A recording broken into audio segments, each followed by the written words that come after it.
St. Louis, was the head of a large corporation there. And that was his favorite saying. And I picked that up from him. And and I really think it's a very simple thing.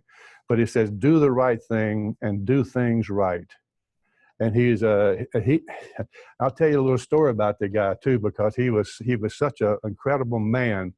He came up to me after we had lunch one day. He put me off the side. He said, do you know the national anthem, singing the national anthem? It was Lord's Prayer. I think it was Lord's Prayer. I said, sure, I've sung it before. And he said, I'd like to ask you if you would do that at my funeral. I said, what? And so I thought he was kidding me, but he was serious. He was serious about that and about some other things. I learned a lot about him from that one statement, and I think about him all the time, about how someone could have that state of mind to be able to know that this is what's going to happen someday. Here's what I want to ask this guy to do. And it gave me really a funny feeling inside about a guy who is so confident in who he was and what he was about, that he could go ahead and say something like that. But that's the clearest meaning of respect I can think of as far as me for him. You look up to them because they do the right thing and do things right. And that's what he said. People like your mom and dad, people like your teachers. And you show your appreciation for them with your attention, your courtesy, and following through and seeing what happens. Excellence is the last one. And to me, we celebrate our president, David Baker of the Hall of Fame, is one of his favorite sayings, said, and demonstrate excellence everywhere. Now, I looked up excellence.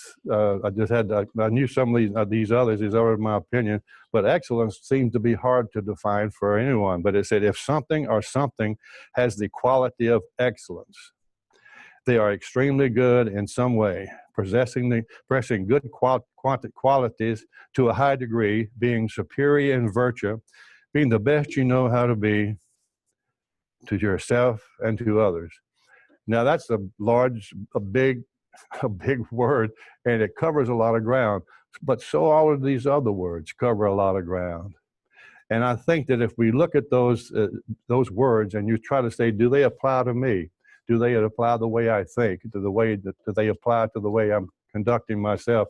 Because there was a lot of thought put into those, what is the most important words we could come up with or present to students of this age, that we know now as being our age, I suppose, that are important to say and important to forward on.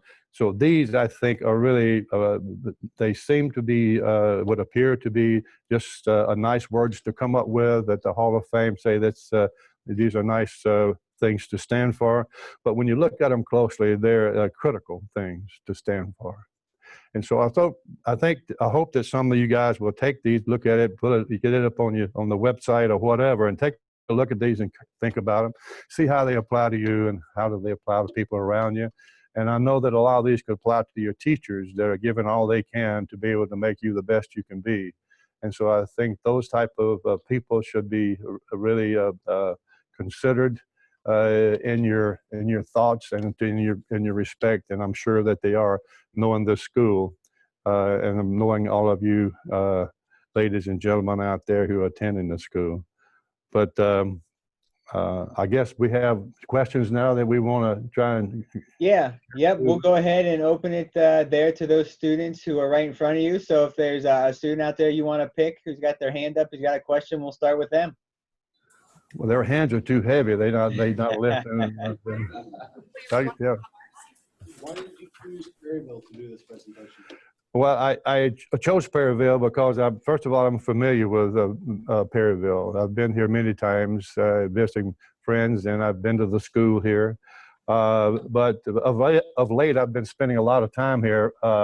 Most of my week and most of my time has been spent in Perryville for the last about 5 months, I guess now. But I'm involved in building a memorial to the the Vietnam vets and to other vets, and it's in process. It's in the building stages right now, and we're well on our way.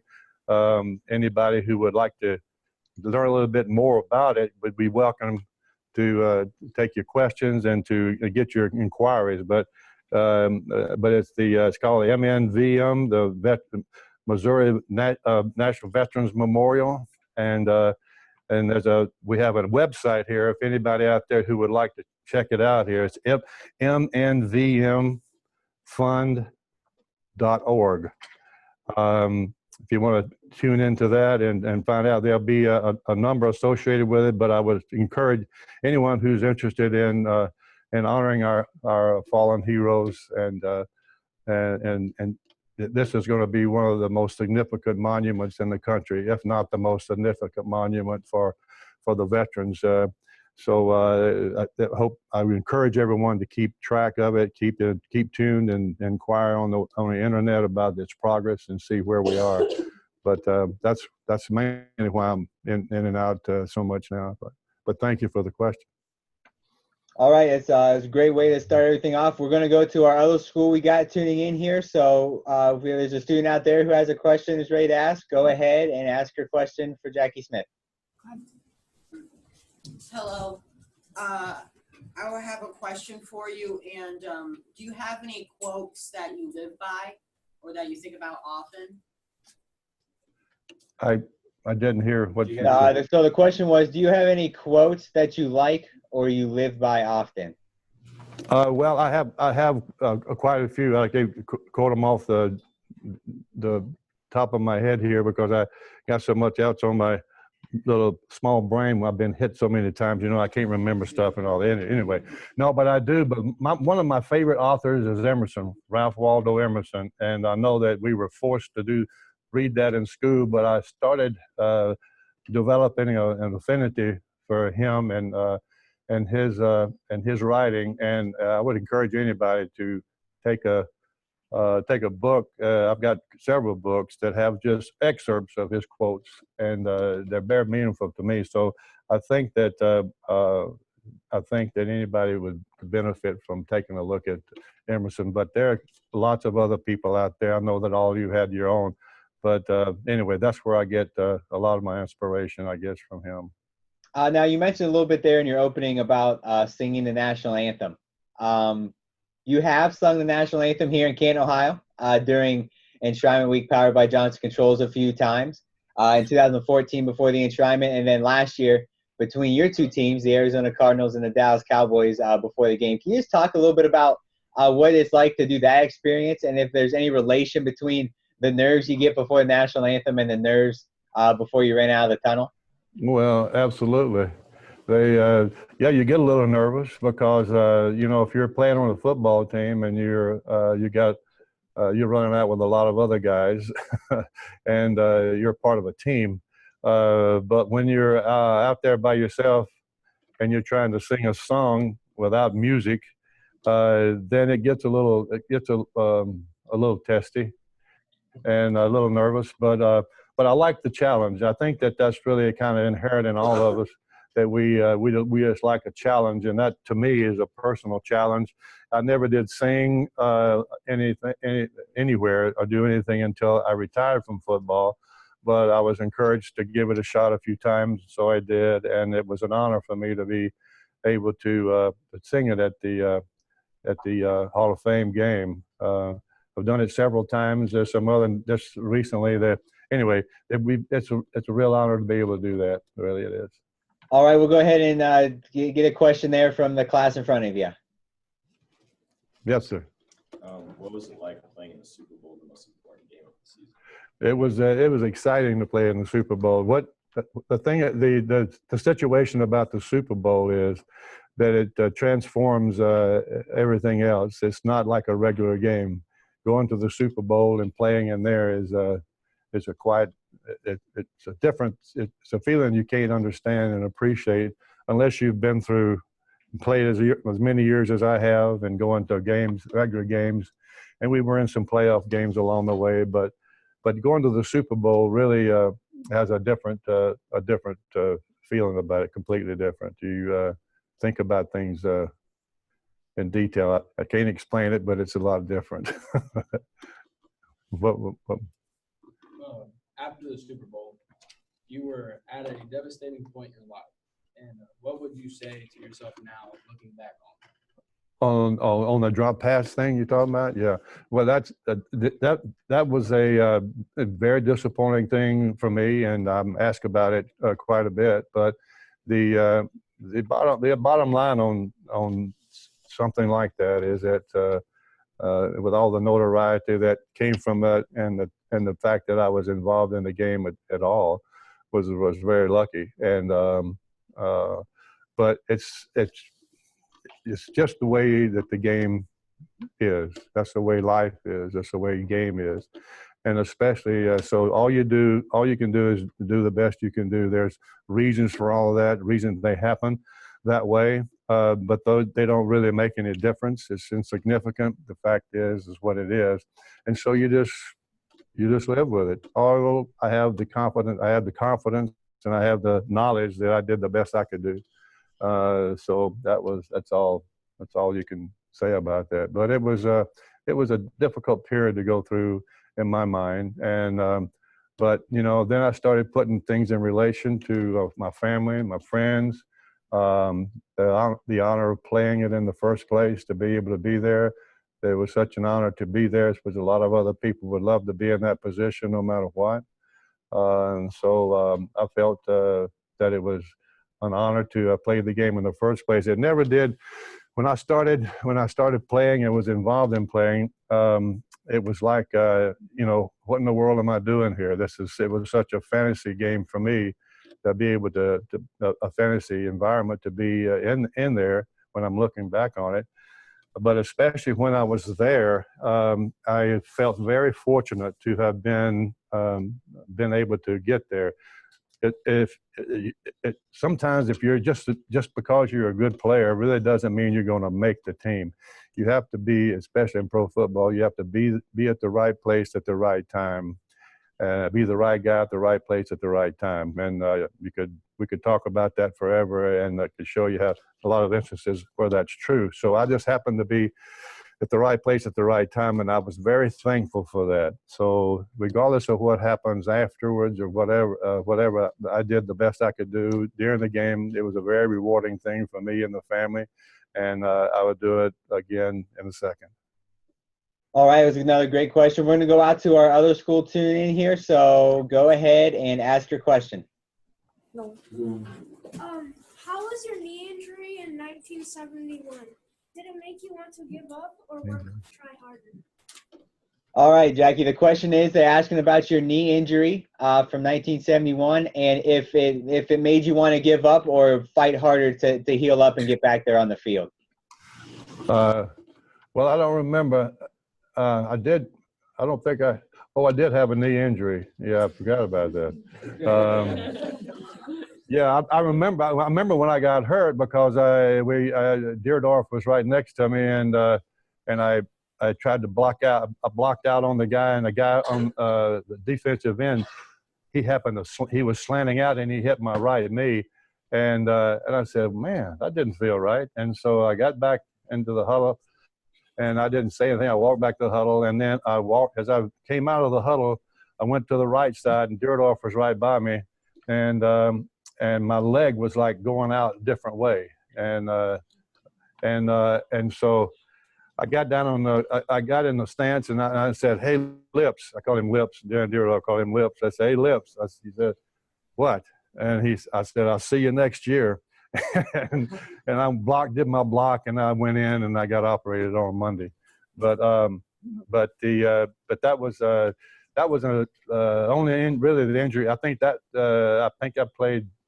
I don't know, up until that time, I think it was 14 years, I think it was. I played before I'd missed a game. So I was lucky to be able to do that. But there's some other injuries that went through, but not as significant as that.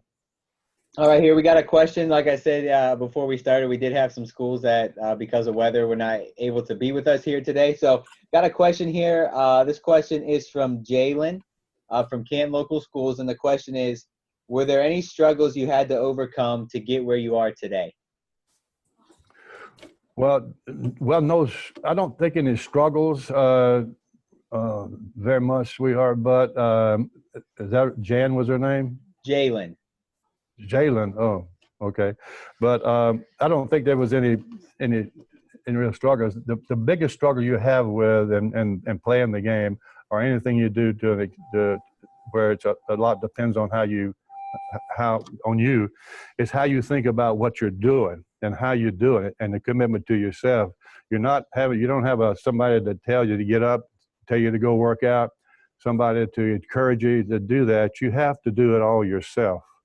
And if you don't do it yourself, or rather more importantly, if you have to depend on somebody else to do what needs to be done, and that or many other things in life, you're just not going to make it.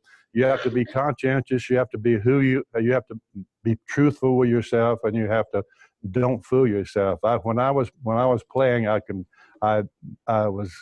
nobody wanted to work out with me because I was too. I ran too much. I like to work out hard. I like to take advantage of the time while I was there. I would be in some other cities and go try to find a place to work out, or I'd go to a gym, or I'd go to a football field and run.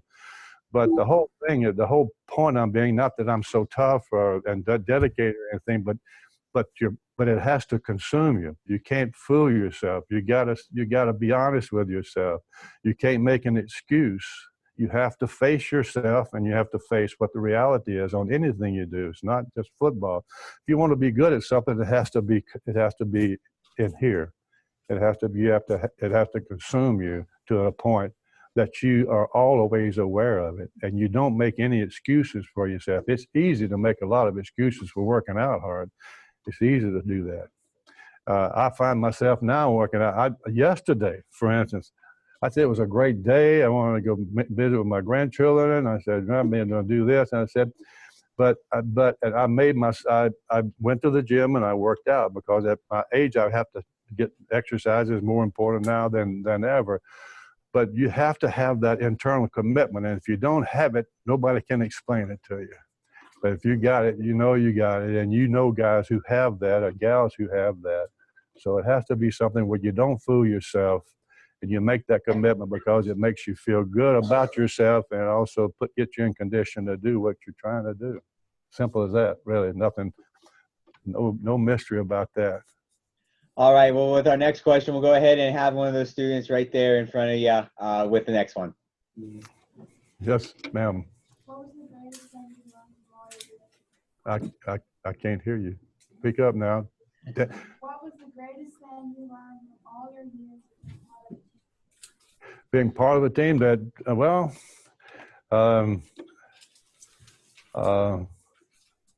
there's a thing about team, which when you have an acronym of TEAM, together each accomplishes more. And so I think that's really one of the things I learned, is that that you have to be as much a part of the team as you are true to yourself about how you position yourself in that team. But team sports are different, as most of you know, and so you have to demonstrate yourself. Do your part for being part of the team. It's pretty simple. It's not anything is a mystery, but it's just have to do your part as doing as a team, and you'll find that other people will pick up on that and try to emulate you. All right, we're gonna go ahead and take another one there from in front of you. Yes, sir. Do you think improvements have been made to protect players as much as possible from concussions, or do you think that not a whole lot has changed since you played? Well, a lot has changed since we played, as far as trying to protect you from concussions. Mainly, it's just the fact that they can now figure out what is a concussion and what isn't, and they've been able to figure that out a little bit more. But helmets have made a big difference. Now, at least they're supposed to make a big difference. But I think that whenever you hit as violent as some of the players hit nowadays, and as we did then, that really no amount of protection is going to help you if you get hit at the right place at the right time with the right guy. Those are terrific conclusions, and collisions. And then on top of that, when we were playing, they're better athletes now than when we were playing. And the reason I say that is because when I first started playing, they say don't lift any weights, don't do this, don't do that, and there was, for some reasons, they thought that was bad for you to lift weights. But now that's the run-of-the-mill thing. If you don't lift weights and go through some of these exercises that are prescribed now by the team of physicians and trainers, you're going to be left behind. So consequently, the players are bigger and stronger and faster, and they can hit harder. And you can see some of those licks that some of these guys get when they get going up for the ball and get hit, and they get hit straight on, either in the helmet to the side or hit in the top when they're leaning to try and tackle somebody. But those, you can't ignore those. I don't know what you could do to possibly lessen that blow. And that's what they're trying to figure out. Now, they probably will put helmets together that look nice, and they can have a lot of advantages according to the builders on how their helmet's better than somebody else's. But the bottom line is you're still going to get hit, and you're still going to get jarred, and your brain's still going to be affected by it to some extent. Not the same for everybody. And so what I think most players now say, well, maybe it won't, maybe I won't get so hard that I'll have some kind of a brain trauma. However, a lot of what comes on does not happen immediately. It comes at a later date. So I'm sure that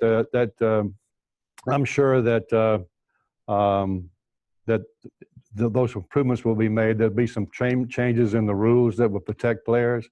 So all in all, I think they think it's a fair risk to go ahead and play the game.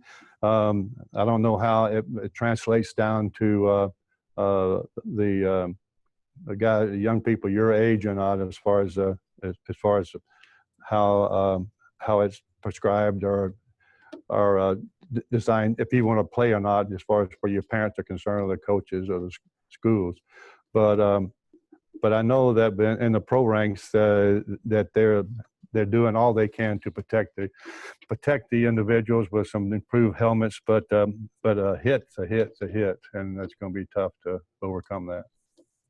All right, with our next question, we'll go out to our other school we got tuning in here. So if you got someone ready to ask a question, go ahead and ask your question. What do you think are your defining characteristics that led you to success in football and your personality? I didn't hear that. So the question was, what were your defined characteristics that helped you become a great player on the field, but also a great person off the field? Which characteristics did you say that? Yeah. Oh, well, I think all of those that we mentioned, the values that we mentioned, surely can apply off the field also, because it's the way you think about things and the way you conduct yourself. So I think that that all of them can apply off the field. Is that what the question was? Yeah. Well, obviously that's really what we're talking about in the first place, because obviously these commitment, integrity, courage, and respect and excellence are certainly not related to football only, and but that's the whole point of bringing them up, because they are so universal and so useful for all of us, and no matter what we're doing, and playing football, basketball, or we're studying or trying to make a go of it. You talked a lot about, you saw there in a video how athletic of a player you were. A lot of people might not know is that originally in college, when you were coming out of high school, you didn't really have a football scholarship. You went to college to run track. So can you talk about how important it is and how playing multiple sports helped you become a better athlete, not only in football, but in track as well? Oh, and how you go? Oh, how other sports can? Well, yeah. What track is a great sport to be able to develop you no matter what you're going to do. You have to be able to run and jump and all that, and that develops your athletic ability. But I started running track really because I wanted to impress a little girl that I liked. And a friend of mine a friend of mine in Kentwood, Louisiana, where I grew up, he had a cousin, and he had a cousin. Anyway, long story. But she was a nice-looking little lady. I enjoyed being around her, and when she would come over, I'd try to go make sure I showed up at Charlie's house when she was there. And so at practice, I found out that her dad was a world champion high hurdler, that he had gone and competed in the games in Germany and was a world champion high hurdler. And so I went to my coach. I was running the quarter mile and the sprint relays on the team. And so I went to coach and I said, "Coach, can I please learn how to run the high hurdles so I can impress her?" And so I did. I learned how to run the high hurdles, and I happened to win the state in the high hurdles, and I didn't. And only played I'd gotten hurt as far as football is concerned. I only played a half a year high school football because of a shoulder injury, and so I got a invitation to come run track, and at Northwest Louisiana. They couldn't give a full scholarship, so they said if you would just stay out for football and go for football and don't quit, we can give you a full scholarship. So I took that deal and ran track and played football, and I made the team. And so it's funny how things work out sometimes. But I still think about that. If I hadn't been trying to impress that little lady so much, I probably would not be up here today. All right, with our next question, we'll go ahead and turn it over to some students that are right in front of you. Hi, any of them? Go ahead. What advice would you give to people who plan on pursuing athletics in college and being a student athlete and juggling both of those? If they want to be a student athlete, well, keep it in perspective. It's not your whole life. You should do the best you could do, but it's not your whole life. It adds to your life.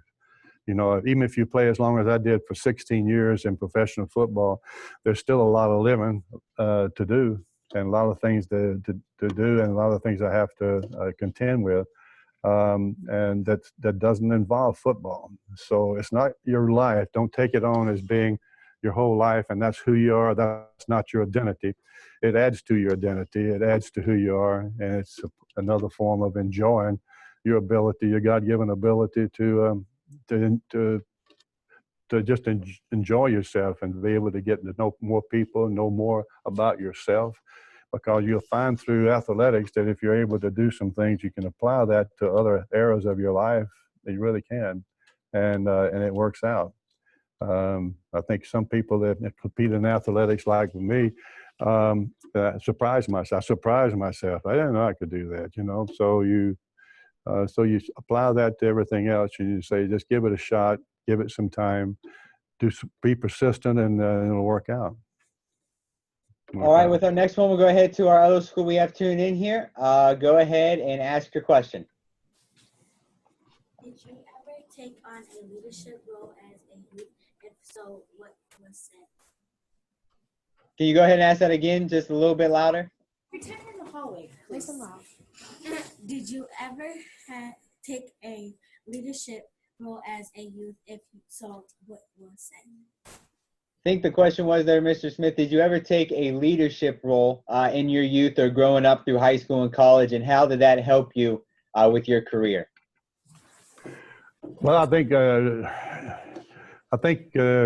I don't know if I took a leadership role. I always tried to do the best I could do at whatever I was doing, and especially in football. And I think that if I think I worked hard, I think I did all I thought I could do to be able to be the best I could at that game.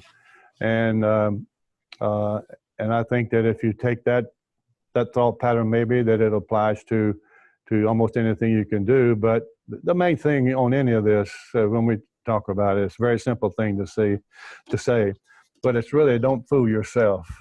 Be honest with yourself, and say, am I doing the best I can do now? The best way to figure that out is to go and find somebody who you respect, who's trying to do the same thing you do. And if that person is successful, what do they do? Then that's because what we all have in our mind, that I'm really trying hard, or that I'm really working hard, or whatever, because it's a personal thing. But unless you get outside yourself and start to look around a little bit and say really what is possible, then sometimes if you don't do that, you find yourself coming up short.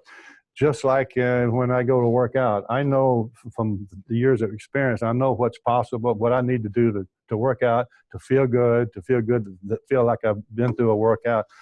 But unfortunately, there's so many people in there that say they got this thing. If I go to the gym, then all I got to do is show up at the gym, and all of a sudden I get the benefits of the gym.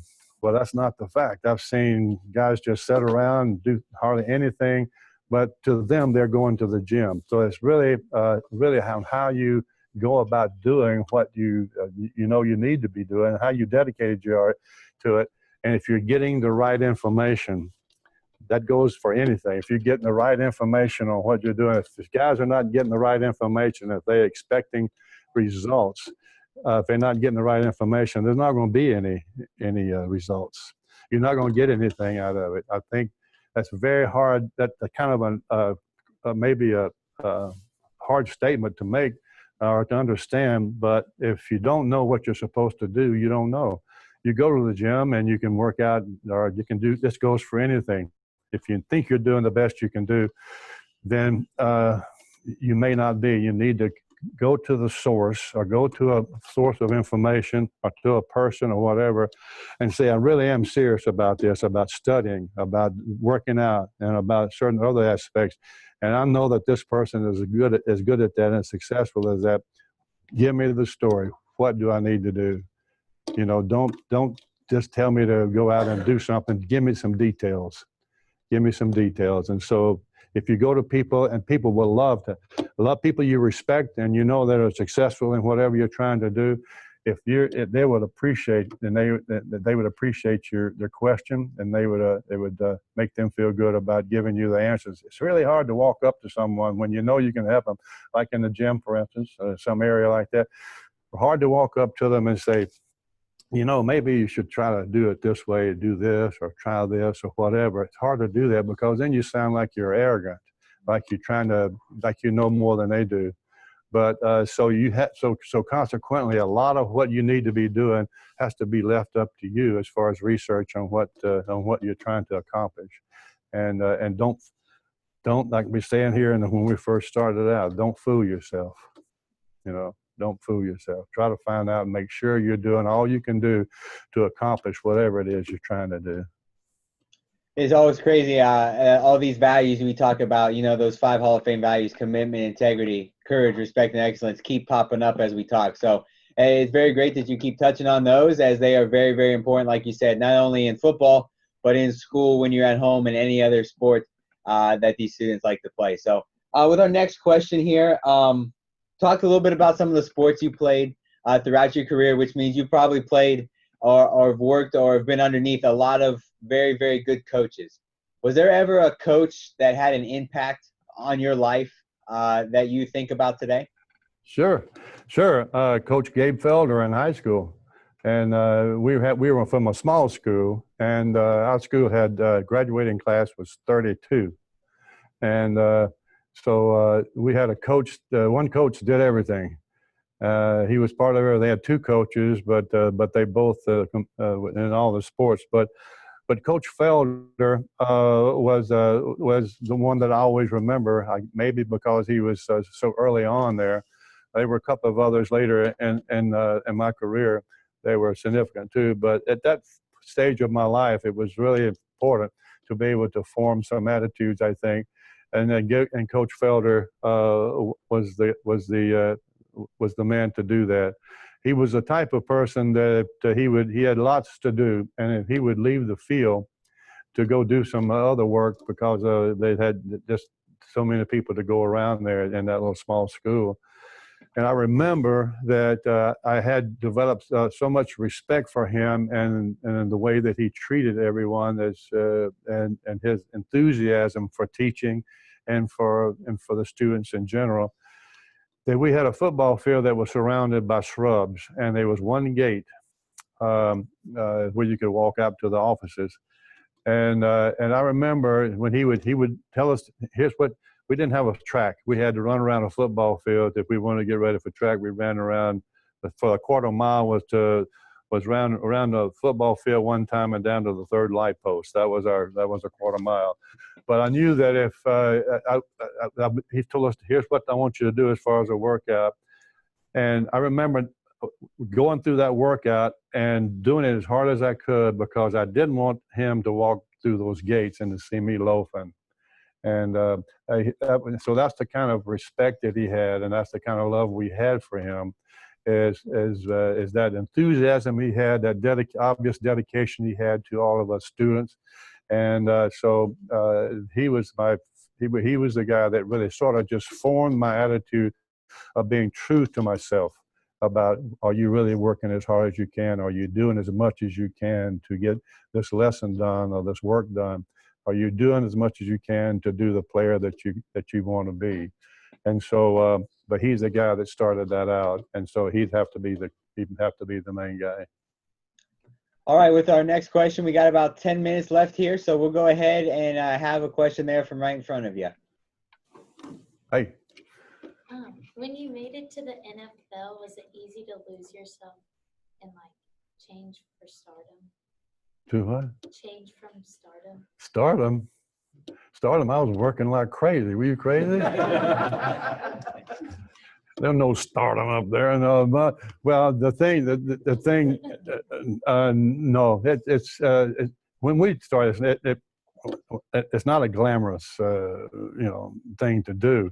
And so, we all, no, listen, I was so thrilled to be able to make the team that I didn't care what they did or anything else. And I never did take it for granted that I had it made year after year, because you have to keep working. You can't, if I told my kids, you can't forget what got you there. Whatever got you there, you got to keep doing that, and you can't slack off and take it for granted. In fact, if anything, you have to do it harder and you have to do it better. But it's when I made the team, it was like I was, in fact, when I did make them, when you make the team, they don't tell you if you. They'll tell you, obviously, they'll tell you. But if you play in the last exhibition game, at least when I was playing, if you play in the last exhibition game, that means that you made the team, because they're trying to put together their game plan a little bit. The coaches are. And so I know we used to play in a game in Chicago was a game that last exhibition game that we played, and it had a name to it. I can't remember the name of the thing now, but the game. But if that was the last game of the year, so if you played in that game and you stayed in a length of time, that you made the team.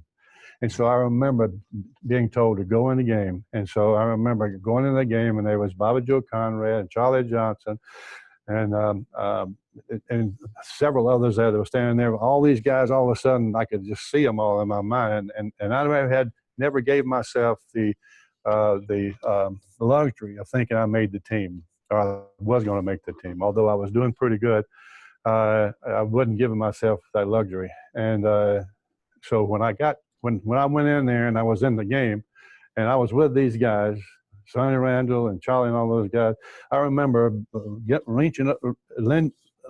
in the huddle like this, and then I reached around and I pinched myself on the butt to see was I dreaming.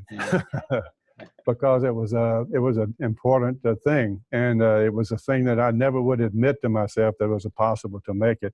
I just was determined to be able to do the best I could do and not think about that was a luxury, and not think that I was going to make the team, not assume I was going to make the team. So at that time, that meant that I made the team, and so it was a big relief for me to make that, and it was a beginning of a change. It changed everything for me in my life and my family, because we got to move up to Missouri and out of Louisiana and Mississippi, and it made bigger and better opportunities for my children and my sons and my daughters and grandchildren. Now I got 14 of those. I had one son. Both of my sons played. One of them played for Dartmouth. And did well. Daryl played in high school and did well, and he was a great runner. Both of my girls are with athletes, and my young daughter is I'll have to mention. I just want to mention. I didn't think about this, but I'm going to mention she's a teacher and principal rather up in North St. Louis. She took over a school up there that had a lot of trouble. And she took it over and changed everything for the school, and so much so that she's getting recognized as really a unusually talented teacher to revise that school and to get all new teachers got their they've been reaccredited school, and but she's done a wonderful job. So when you got kids that do out and do things like that, it just makes you very proud as a parent. And my other kids are just great. Anyway, I don't want to talk about all that, but anyway, very proud of my child. All right, we're going to go out to our other school here we have tuning in, and they're going to ask you, which probably may be the last question, and then we'll have you wrap it up here at the end. So go ahead whenever you're ready. How did it feel to get drafted to the Cowboys after playing for the Cardinals for about 10 years? How did I end up with the Cowboys? Yeah, what was it like to be with another franchise there after being with the Cardinals for a majority of your career? Oh, it was great. It was great. I'd gotten to know a lot of the guys on the team, and of course I knew Coach Landry, but a lot of the guys on that team were my friends, and you develop those friendships over the years. And when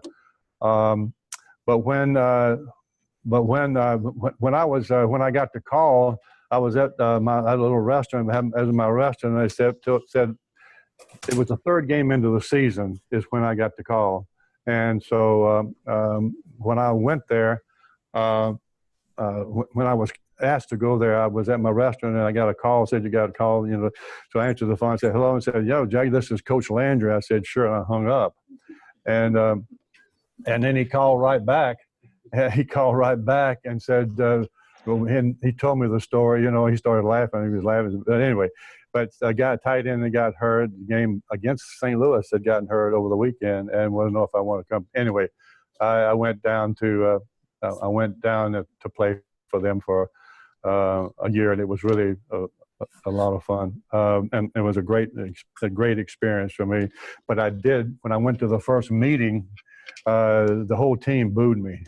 And so I said, good enough. Good enough.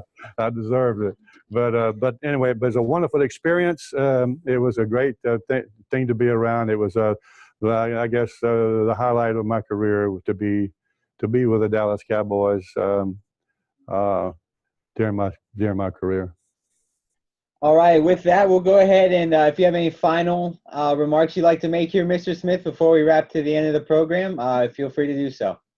Well, I don't have any great remarks, I guess, except that this game is the game of football is just like anything else that you try to do. You have to be honest with yourself, and you have to put the work and you have to put the commitment in. And you can't fool yourself.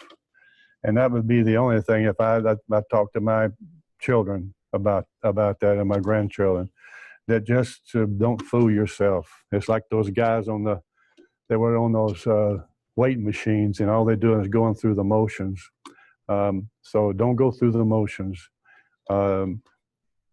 If you can't figure it out for yourself, find somebody else. Find somebody can, but I don't think you're going to be able to overdo it. So if you think you're overdoing it, you're probably doing it almost right. So that's the only advice I have. That's what I talk to my children about, is just be honest with yourself and say, am I really doing all I can do?